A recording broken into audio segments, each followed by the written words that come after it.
నీ మాటలు మాకు ఉన్నటువంటి శక్తివంతమైన బలము కలిగిన నీ మాటలు మీరు మాతో మాట్లాడమని. అయ్యా, మీరు దయ చూపే దేవుడు అయ్యా, నీ దయ కొరకు వెయిట్ చేస్తున్నాం తండ్రి. కొద్ది నిమిషాలు మీరు మాతో మాట్లాడి మమ్మల్ని బలపరిచి అయ్యా, నీ వాక్కును మేము గ్రహించినట్లుగా మీరు సిద్ధపరచమని. అయ్యా, మీరు మాతో మాట్లాడండి నాయన, మీరు మాతో మాట్లాడండి అయ్యా. నీ వాక్కును మాకు అందించండి అయ్యా, మీరు వాక్కును మాకు అందించండి అయ్యా. అయ్యా, మా అందరితో మీరు మాట్లాడి నీ దాసును మరుగు చేసి మాతో మీరు మాట్లాడమని యేసు నామములో అడిగి వేడుకొని ఉన్నాము తండ్రి. ఆమేన్. ఆమేన్. ఆమేన్. దేవునికి స్తోత్రాలు. ఈ ఉదయకాల ఆరాధనలో ఈ విధముగా పాల్గొనిన మీ అందరికీ కూడా ప్రభు అయిన యేసుక్రీస్తు నామంలో నా హృదయపూర్వకమైన వందనాలు. దేవుడు మిమ్మలను దీవించును గాక. ఆమేన్. ఆమేన్. ఆమేన్. ఒక్కొక్కసారి మన జీవితంలో మనం ఆత్మీయంగా ఎదుగుతూ ముందుకు వెళ్తున్న సమయంలో బాగా ఆత్మీయంగా ఉన్నవారని మనం భావించిన వారు, అన్నీ బోధించే స్థాయిలో ఉన్నవారు, అన్నీ తెలిసిన వారు, మనకు మాదిరి అనుకున్నవారు కొన్ని విషయాల్లో తప్పిపోయినట్లు మనం చూస్తే, అదేంటి వీళ్ళకి అన్నీ తెలుసు కదా, అన్నీ తెలిసిన వీరెందుకు పడిపోయారు, అసలు వీళ్ళు ఎందుకు పడిపోవాల్సి వచ్చింది అని వారి వైపు మనం మనుషులుగా ఒక్కొక్కసారి మన కన్ను వెళుతూ ఉంటుంది. కొంతమంది సేవకులైనా, పరిచారకులైనా, విశ్వాసులైనా, పెద్దలైనా అన్నీ తెలిసిన వారు పడిపోయినప్పుడు అన్నీ తెలిసిన వీళ్ళే పడిపోయారేంటి అని వాళ్ళ వైపు మనం చూచి ఎంతో కొంత తెలియకుండానే మనము తొట్టిల్లే అవకాశాలు ఉంటూ ఉంటాయి. ఈ సేవకుడు పడిపోయాడేంటి, ఆమె పడిపోయిందేంటి, అదేంటి ఆ పాస్టర్ గారు అలా చేశారు, అదేంటి ఈ పాస్టమ్మ గారు ఇలా చేశారు, అదేంటి ఆ అన్నయ్య అలా బ్రతికాడు, ఏంటి ఈ సిస్టర్ ఇలా మాట్లాడారని కొన్ని కొన్ని మన చెవిన పడినప్పుడు, అదేంటి వీళ్ళు ఆత్మీయులు కదా, వీరెందుకు ఇలా ప్రవర్తించారని ఒక చిన్న ప్రశ్న మన మదిలో తెలియకుండానే మన మదినంతటిని పాడు చేస్తూ ఉంటుంది. కానీ దేవుని వాక్యాన్ని మనం చూస్తే, ఈ సందర్భాన్ని బట్టి దేవుని వాక్యంలో కొన్ని విషయాలు మనం చూద్దాం. రోమీలకు రాసిన పత్రిక 3వ అధ్యాయం 3-4 వచనాలు ఒకసారి చదువుదామా. రోమీలకు రాసిన పత్రిక 3వ అధ్యాయం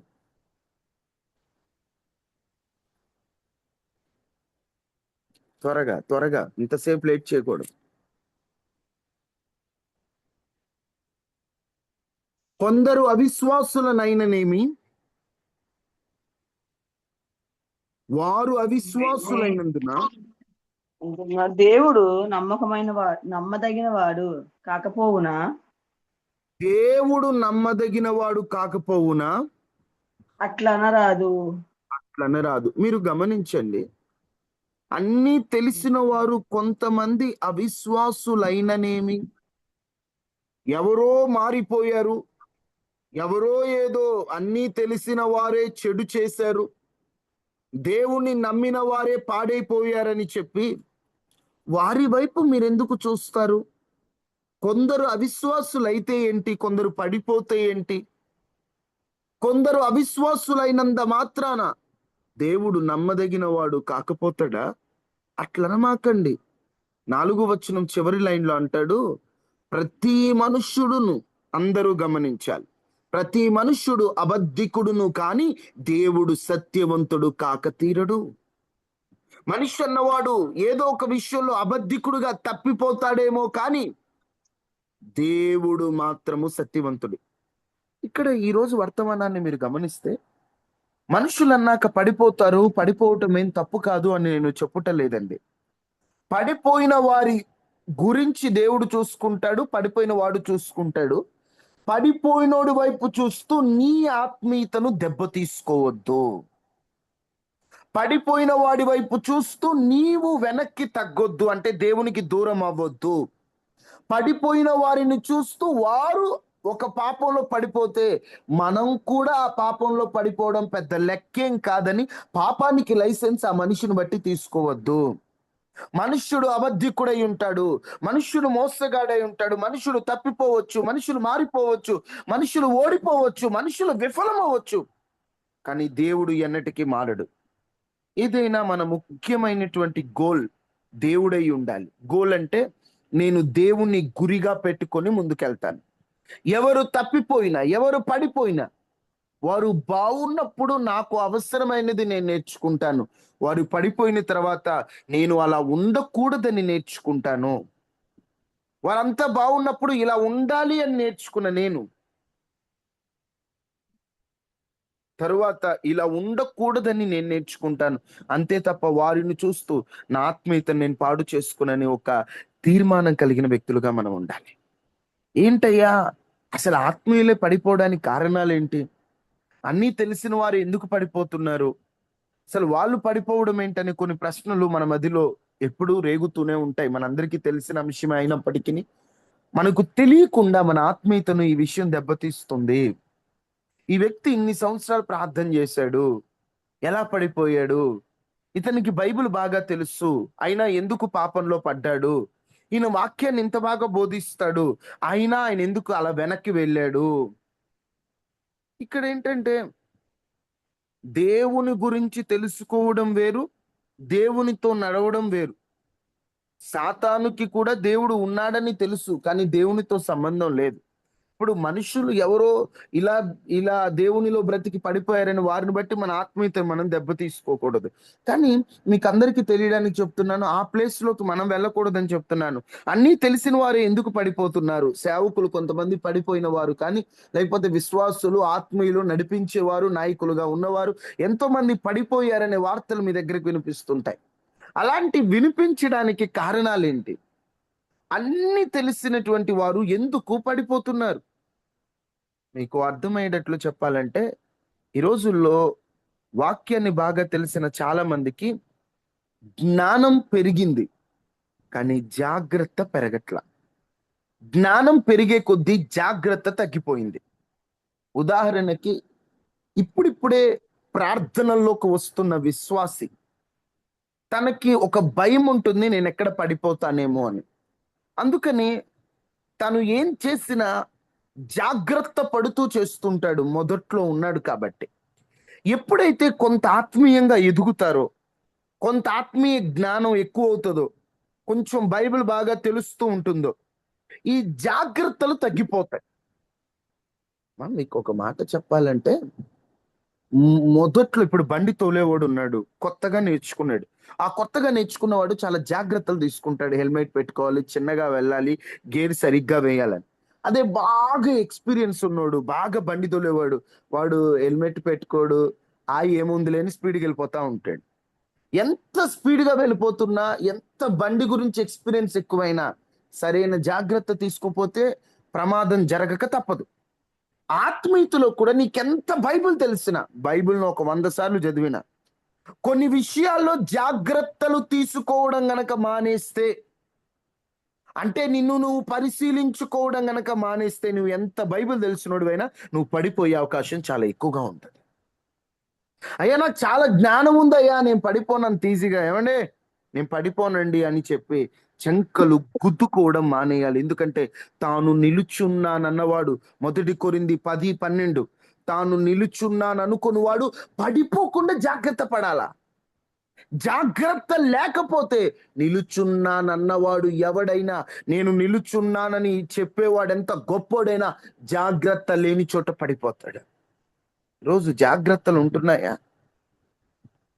ఏదైనా ఆత్మీయతగా ఉన్నవారు, వాక్యం బాగా తెలిసిన వారిని, ఏమండి ప్రేయర్లో ఉంటున్నారా, ప్రేయర్ చేసుకుంటున్నారంటే కోపం వచ్చేస్తుంది. ఏమండి మేము ప్రేయర్ చేసుకోమా, మేము వాక్యం చదవమా, మీరేంటి మమ్మల్ని అలా ప్రశ్నించారు, మేమంటే ఏమనుకున్నారు అని ఒక ఆత్మీయ అహం.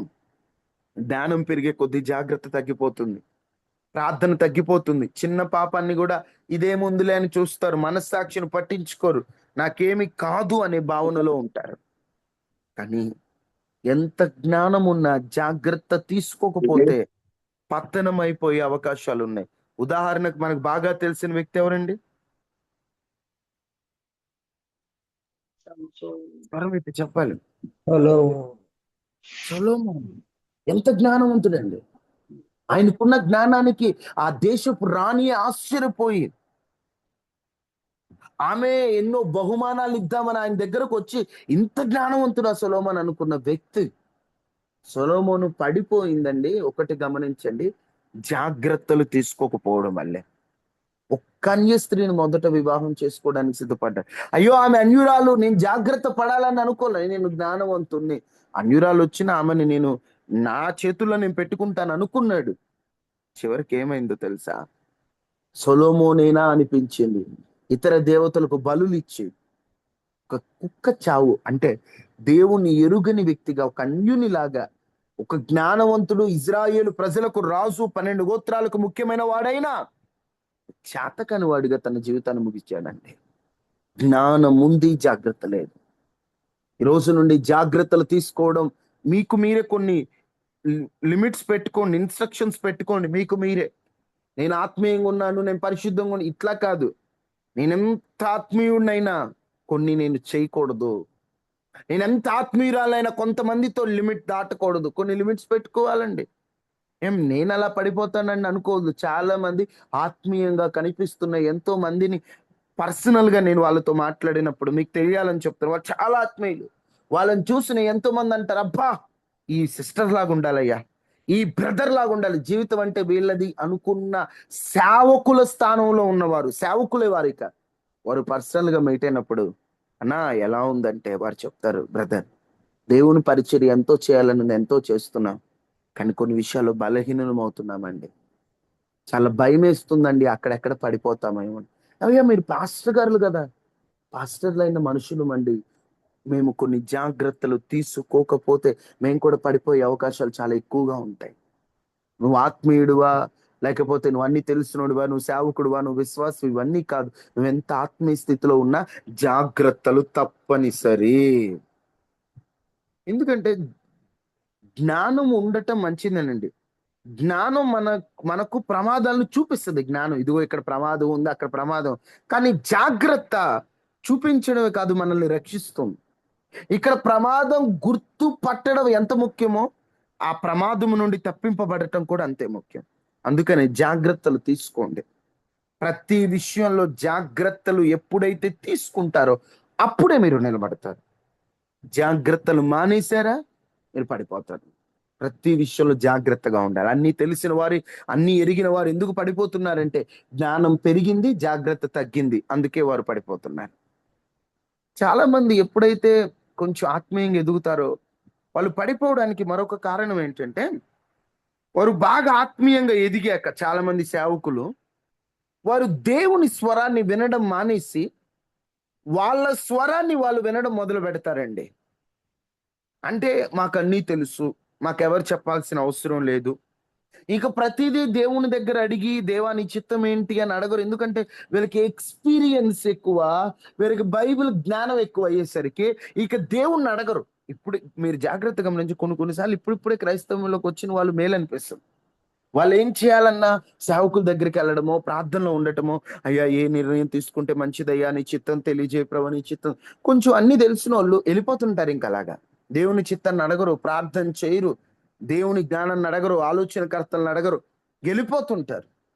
నాకు తెలుసు, నాకు దేవుడు మాట్లాడాల్సిన అవసరం లేదు, నాతో దేవుడు ఉన్నాడు నాకు తెలుసు అని అంటే నిజం చెప్పాలంటే దేవుడు నాతో ఉన్నాడు, దేవుడు నాతో ఉన్నాడు అని వాళ్ళకి ఫీల్ అయ్యి వెళ్ళిపోతుంటారండి. నిజంగా దేవుడు నాతో ఉన్నాడా, నేను ఆయన తగ్గట్టు ఉంటున్నానా, ఆ దేవుడు నా ప్రక్కన నేను ఆ తగ్గింపు ఉంటున్నానా, ఉండదండి. చాలా మంది ఆత్మీయంగా ఎదుగుతున్నవారు, ఆత్మ విషయమై దీనులైన వారు ధన్యులు అన్నాడు. ఎందుకంటే ఈరోజు ఆత్మ విషయంలో గర్వం వచ్చేసి ఆత్మీయంగా గర్విష్ఠులైపోయి దేవునికి దూరం అవుతున్న వారు చాలా మంది ఉన్నారు. ఈరోజు ఈ వాక్యం వింటున్న వ్యక్తులారా, నువ్వు ఆత్మీయంగా ఎంత ఎదిగినా ఒదిగి ఉండుట నేర్చుకుంటే నువ్వు పడిపోకుండా ఉంటావు. లేదా ఈరోజు ఇతను సూపర్ అనుకున్న నీవే ఒకరోజు ఇతను ఇలా చేశాడా అనే స్థితిలోకి రాకుండా ఉండాలంటే కొన్ని జాగ్రత్తలు తప్పనిసరిగా తీసుకోవాలి. నాకు అన్నీ తెలుసు, ఏముందిలేని లైట్ తీసుకున్నావా, పడిపోతావు. బలం ఉందని చెప్పి ప్రతిదీ దేవుణ్ణి అడగకుండా సొంత నిర్ణయాలతో వెళ్ళాడు సంసోను. ఎందరికీ తెలుసు సంసోను గతి ఎట్లా అయిపోయిందంటే, చివరికి యెహోవా తనను ఎడబాసెనని తనకు తెలియలేదు. నాతో ఉన్నాడు దేవుడు అనుకున్నాడు. దేవుడు అప్పటికే అతని చేయి విడిచిపెట్టాడు. చూసి చూసి చూసి చూసి నాకు అన్నీ తెలుసు కదా, దేవుడు మాట్లాడిపోయినా పర్లేదని సొంత నిర్ణయాలు తీసుకొని చాలా మంది ఆత్మీయులు పడిపోతున్నారు. దేవుని నిర్ణయాన్ని అడగకుండా సౌలు ఉన్నాడు. దేవుని నిర్ణయాన్ని అడగకుండా తన సొంత నిర్ణయం. సమూయేలు రాలా, సొంత నిర్ణయం. లేకపోతే సమూయేలు ఏం చెప్తాడో తెలుసుకోవడానికి ఎక్కడికి పోయాడండి? చెప్పాలి. సమూయేలు ఏం చెప్తాడో తెలుసుకోవడానికి ఎక్కడికి పోయాడు సౌలు గారు? శకున గారుల దగ్గరికి వెళ్ళాడు. శకును గాండ్రి దగ్గరికి పోయాడు. దేవుని స్వరాన్ని వినేవాడి లక్షణమేనాది? నేను రాజుగా చేసి నిజం చెప్పాలంటే దేవుడు మొదట రాజుగా సౌలుని చేశాడు, సౌలుని చేశాడు మనం అనుకుంటాం, కానీ వాస్తవంగా అక్కడున్న ఇజ్రాయెల్ ప్రజలకు రాజుగా ఎవరు ఉండాలనుకున్నారో తెలుసా? దేవుడే ఉండాలనుకున్నాడు. అందుకే వాళ్ళకి రాజు దేవుడు పెట్టల.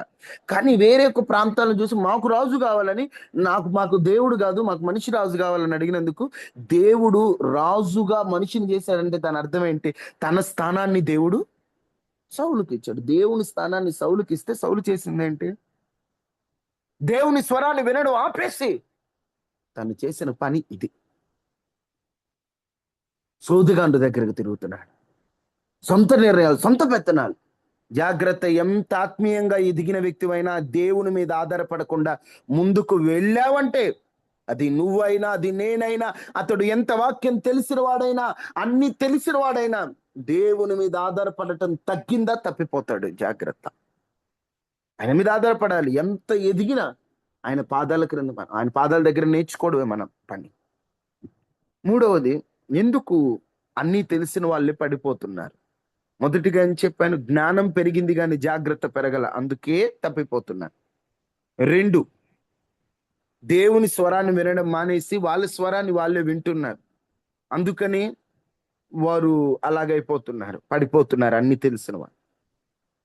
తర్వాత ఎందుకు అన్ని తెలిసిన వాళ్ళు పడిపోతున్నారంటే, రహస్య పాపాలు, చిన్న చిన్న పాపాలు కొన్ని అయ్యే ఉందిలేని చిన్నగా చూస్తున్నారు. పాపాన్ని చిన్నగా చూడటం వల్ల, ఇప్పుడు అతను బాగా ఆత్మగా ఎదుగుతున్నాడు, చిన్న పాపం ప్రవేశించింది, అమ్మో ఈ పాపం నాలోకి ఎందుకు ప్రవేశించింది, నేను ఎదిగే వ్యక్తిని, నాలో ఇవి ఉండకూడదు తీసేయకుండా అదేమేం చేసుద్దిలే నన్ను అనే ఒక ఏముందిలే అనుకుంటున్నారు. కానీ ఆ చిన్న రహస్య పాపాలే పెద్ద పతనాలుగా జీవితాలను నాశనం. చిన్న రాజీ, చిన్న అబద్ధం, చిన్న గర్వం, చిన్న నిర్లక్ష్యం. మీకు అర్థమయ్యేటట్టు చెప్పాలంటే, దేవుడు ఇజ్రాయేల్ యాత్రలో ఉన్నప్పుడు ఒక మాట చెప్తాడు ఇజ్రాయేలులకి, అమ్మోనీయులను మీరు పూర్తిగా నాశనం చేసేయండి, అమ్మోనీయులను బ్రతకనివ్వద్దు, అమ్మోనీయులు వాళ్ళు అసలు బ్రతకడానికి అవకాశం లేదని దేవుడు చెప్పాడు.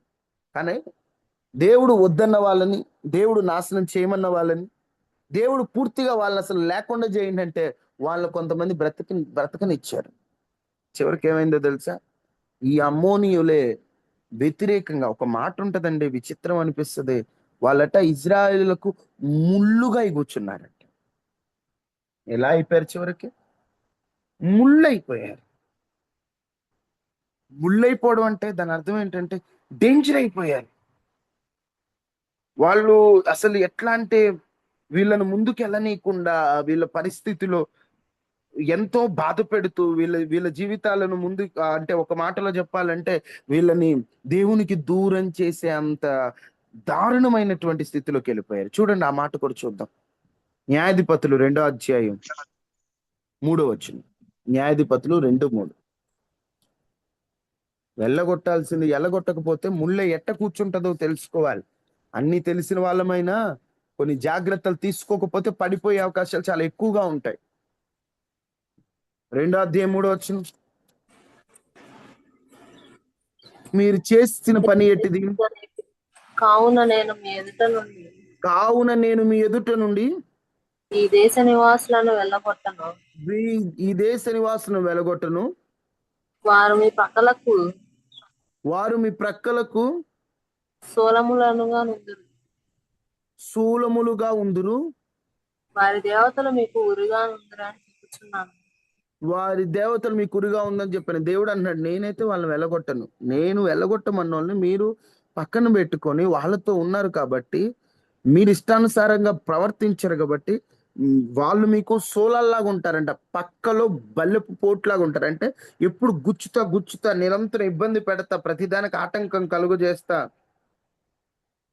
ఆ ఇబ్బంది పెడతా ఉన్నారట. దేవుడు ముందే చెప్పాడు వాళ్ళకి, అరే బాబు వాళ్ళని తీసేయండిరా అని. సంఖ్యాకాండము 33 అధ్యాయం,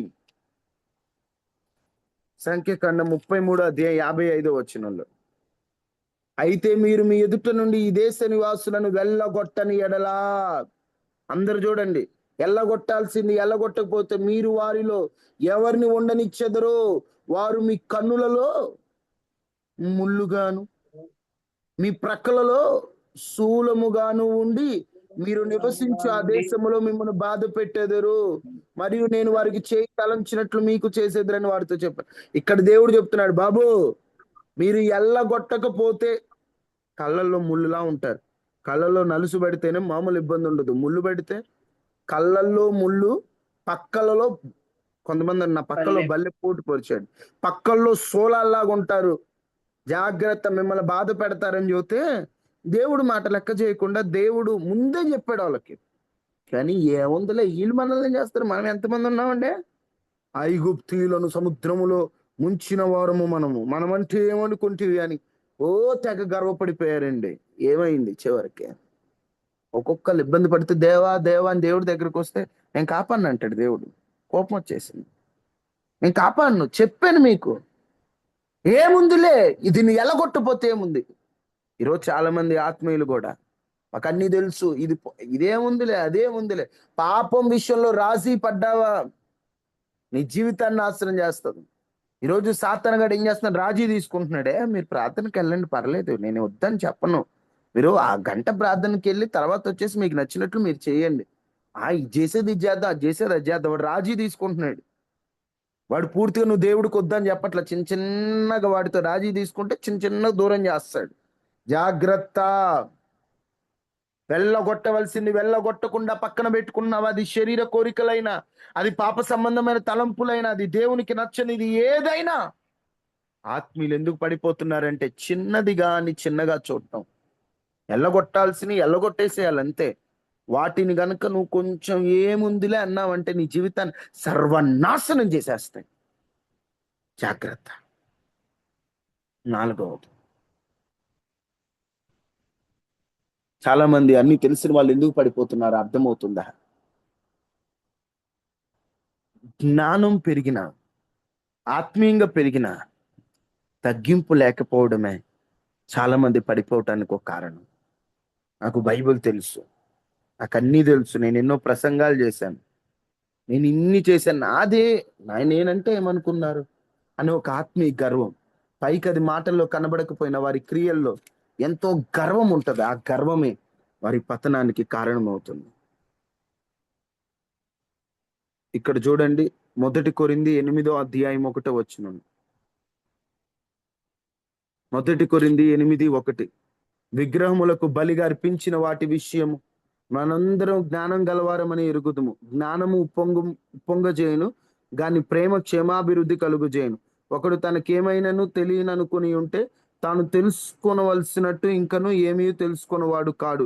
ఒకడు దేవుని ప్రేమించిన ఎడల అతడు దేవుని ఎరుకైన వాడే. ఇక్కడ జ్ఞానం పెరిగింది కానీ వినయం లేదు, జ్ఞానం ఉప్పొంగిపోతుంది. ఈరోజు చాలా మంది జీవితాల్లో కూడా జ్ఞానం ఎక్కువైపోతుంది కానీ తగ్గింపు లేదు. ఆ గర్వం, అహంకారం ఉన్న చోటే అపవాది పని చేస్తున్నాడు. అర్థమవుతుందమ్మా? ఈరోజు ఈ వాక్యం వింటున్న వారలారా, నీవెంత ఆత్మీయంగా ఎదిగిన గర్వాన్ని మాత్రం నీ దగ్గర పెట్టుకోవద్దు.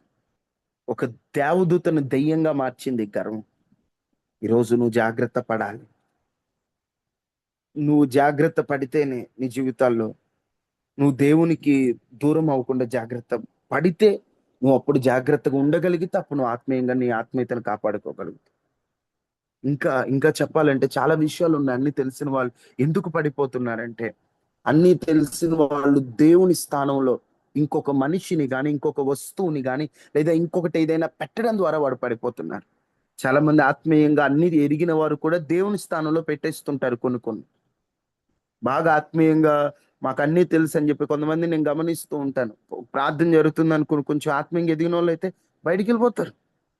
ఏదైనా చిన్న ఫోన్లు వస్తే బయటికి వెళ్ళిపోతారు. అదే విశ్వాసి గనక ఆ పని చేశాడంటే ఇది తప్పు, దేవుని కంటే అధిక ప్రాధాన్యత ఇస్తున్నావా నీవు అంటారు. వీళ్ళు చేసేది మాత్రం దేవుని కంటే మనుషులకు అధిక ప్రాధాన్యత ఇస్తుంటారు. దేవుని కంటే అన్నిటికి అధిక ప్రాధాన్యత ఇస్తుంటారు. అక్కడేనండి దేవుడి స్థానం ఎప్పుడైతే మనం ఇంకొక దానికి ఇస్తామో అక్కడే మన పతనానికి మనం పునాదులు వేసుకున్నట్టే. జాగ్రత్త, దేవుని స్థానం ఎప్పుడు దేనికి ఇవ్వద్దండి. ఆ ఏదైనా మనకు దేవుని తర్వాతే. దేవుని స్థానంలో ఇంకోటి పెట్టామా మన జీవితం పాడైపోతుంది. అందుకని మనం జాగ్రత్త పడాలి. ఉజ్జియా విషయంలో కూడా అదే జరుగుతుంది. దేవుని స్థానంలో ఎప్పుడైతే ఏదో ఒకటి పెడతారో ఖచ్చితంగా ఆత్మీయంగా పడిపోయే అవకాశం చాలా ఎక్కువ ఉంది. ఈరోజు మనం ఎలా ఉన్నాం ఆత్మీయంగా 1కి 100 సార్లు మనం పరిశీలించుకున్నాం. న్యాయాధిపతులు 16:20లో యెహోవా తన్ను విడిచిపోయిన సంగతి ఆయనకి ఎలా తెలియలేదు. మనం కూడా అలా ఉన్నామేమో పరీక్షించుకుందాం. మనం ఎలా ఉన్నాం అనేది, అమ్మో అన్ని తెలిసిన వాళ్ళే పడిపోతున్నారు, నేను అలా పడిపోకూడదు అని మనందరం కూడా సిద్ధపడదాం. ఈరోజు ఎందుకు నేను త్వరగానే ముగిస్తున్నానంటే ఒక 5 నిమిషాలు. ఎన్నో చోట్ల సేవకులు పడిపోతున్నారు, విశ్వాసులు పడిపోతున్నారు. కొంతమంది సేవకులు పడిపోతుంటే అన్యులు ప్రశ్నిస్తున్నారు, ఈయన పాస్టర్ అయి ఉండి ఈయన ఎందుకు అలాంటి పని చేశాడు, ఎందుకు అలాంటి డబ్బును దోచుకున్నాడు, ఎందుకు ఆ చేయరాని కార్యం చేశాడు, ఎందుకు అక్రమ సంబంధం పెట్టుకున్నాడు, ఈయన పాస్టర్ కదా ఎందుకు ఇలా చేశాడని కొంతమంది అన్యులు ప్రశ్నిస్తుంటే సేవకులకు చెప్పలేక, అన్యులకు సమాధానం చెప్పలేక, అన్నీ తెలిసిన వాళ్ళకు మనం ఏంటయ్యా చెప్పేదనే భావనతో పడిపోతున్న వారిని బట్టి మనం ఎంతో ఒక్కోసారి మైండ్ పనిచేస్తూ ఉండదు. ఇప్పుడు మనం ప్రార్థన చేద్దాం. నాయన, దావీదు ఒక ప్రార్థన చేస్తాడండి, నాకు భలే ఇష్టం. అయ్యో పరాక్రమములు కలిగిన వారు. అది చూడండి ఒక్కసారి ఆ మాట, 2వ సమూయేలు గ్రంథం 1వ అధ్యాయం. అభిషక్తులు పడిపోయిరే అని 2వ సమూయేలు గ్రంథం 1వ అధ్యాయం.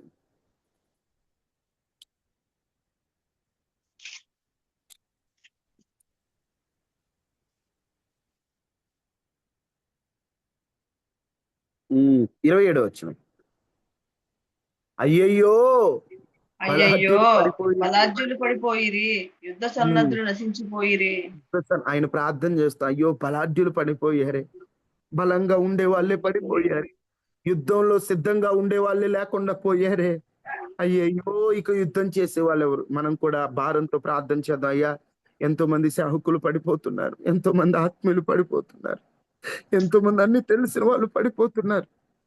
అయ్యా, అన్ని ఎరిగిన వారే బలాఢ్యులే పడిపోతే యుద్ధం చేసేవారెవరయ్యా?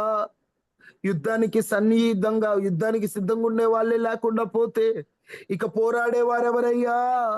అభిషక్తులను లేవనెత్తయ్యా, బలాఢ్యులు లేవనెత్తయ్యా. ఇక ఏ సేవకుడు విశ్వాసి పడిపోకూడదయ్యా. సేవకుల మీద ఎన్నో నిందలు వస్తున్నాయ్యా. ఈ రోజులలో సేవకులు నీ కొరకు నిలబడే సాధనములుగా వాడబడాలయ్యా. సేవకుల మీద దృష్టిని కన్నుండకూడదని అమ్మా, అభిషక్తులు సేవకులు ఆత్మీయుల కొరకు అందరము స్వరం ఎత్తి కొద్ది నిమిషాలు ప్రార్థన చేద్దామా. దయచేసి అంశానికి అందరం మ్యూట్లో నుండి తీయండి. సేవకులే పడిపోతున్నారు, ప్రార్థన చేయాల్సిన బాధ్యత భారం అని దగ్గర ఉంది. ఎంతో మంది సేవకుల చీకటి కోణాలు మనం వింటున్నాం. వాటన్నిటి కొరకు ప్రభు పాదాలు పట్టుకున్న అందరూ స్వరాలు ఎత్తండి, ప్రార్థన చేయండి. ఆత్మీయులు సేవకులే పడిపోతున్నారు, సాతాను వారిని టార్గెట్ చేస్తున్నాడు, వారు బలహీనతలో అవకాశం ఇస్తున్నారు. ఏ సేవకులమైనా, అది మేమైనా, అది ఎవరమైనా మా కొరకు ప్రార్థించండి. ఏ సేవకుడు పడిపోకూడదు. అడగాలి, మొరపెట్టండి, మ్యూట్లో నుండి తీసి మొరపెట్టండి, ఏడవండి. సేవకులు పడిపోవడాన్ని బట్టి అన్యుల ఎదుట మీరు అవమానం పొందుతున్నారా?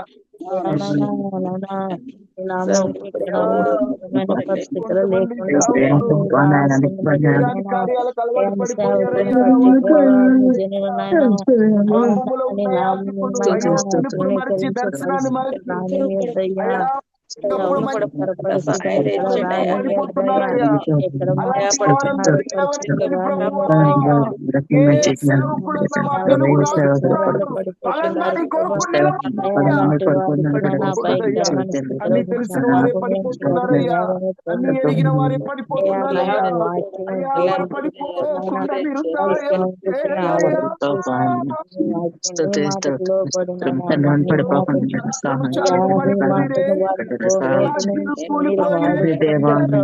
తగ్గిపోకుండా సహాయం చేయండి అయ్యా. అయ్యయ్యో, నాయనా నష్టం విలువైన జరిగిపోతుంది. పాత్రలు ప్రభా వారు నాయనా, నిజమైన పాత్ర యాజకులను నిలువుగా లేవనెత్తండి అయ్యా. ఉంచబడాలి ప్రభా. సేవకులను సొలొమోను లాగా లేవనెత్తండి అయ్యా. ప్రభా నాయనా అయ్యా, తాను పడిపోయిన శోభిత సేవకులను నాగాలు లేవనెత్తండి చేసుకుని అయ్యా.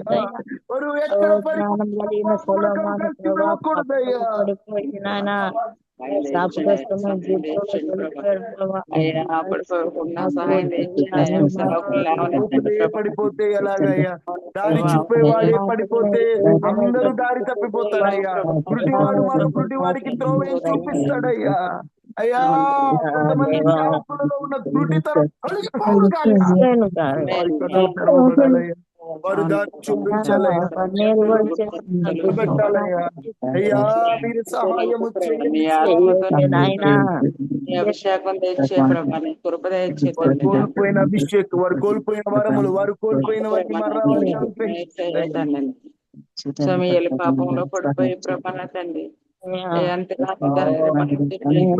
సొలొమోను పడిపోయాడు ప్రభా, పాపంలో జ్ఞానాన్ని తను పోగొట్టుకున్నాడు. సౌలు పడిపోయినప్పుడు తనకున్న అభిషేకాన్ని పోగొట్టుకున్నాడు.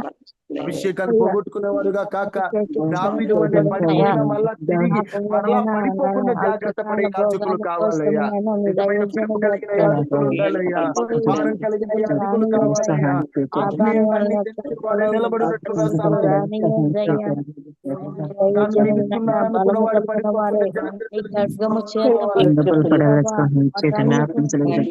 శాంతులే పడిపోతున్నారు స్వామి. ఎంతమంది తెలిసిన వాళ్ళే పడిపోతున్నారయ్యా. పడిపోకుండా మీరు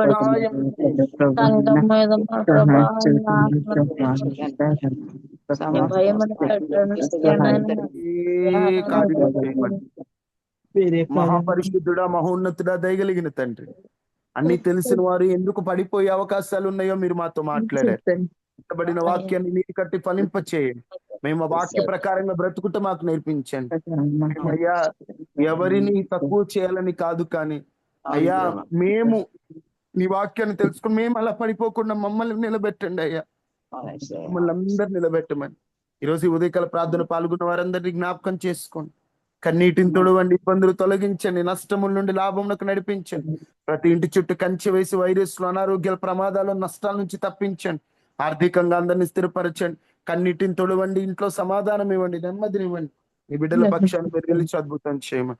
ఎవరెవరి అవసరాలు అయితే ప్రభు తండ్రి చెప్పుకోలేక వారిలో వారే కృంగిపోతూ, వారిలో వారే ప్రభు తండ్రి అయ్యా నలిగిపోతున్న ప్రతి ఒక్కరి ప్రాణమును మీరు ఉజ్జీవింప చేయండి.